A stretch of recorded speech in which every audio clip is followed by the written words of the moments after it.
This is from my grocery haul. I got some chicken wings, bacon, Italian sausage, some chicken breasts, sausage links, smashed burgers, Jimmy Dean sausage, kielbasa. I got some pink salmon with the skin on, some beef bones for collagen and B12. I got pork chops, hamburger, cut okra frozen, chopped kale, chopped spinach.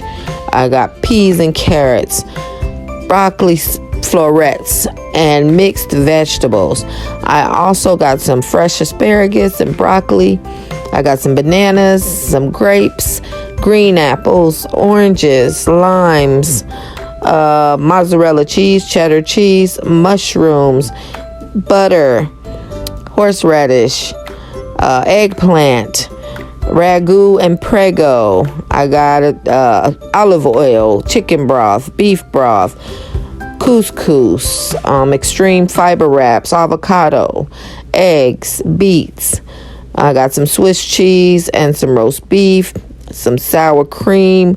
I got some tuna fish, and I also got some Swiss cheese.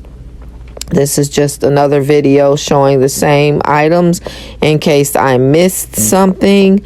Mostly everything came from Walmart. Some came from a small meat market I go to every now and then.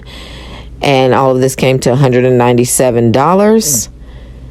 Correction, it came to $229.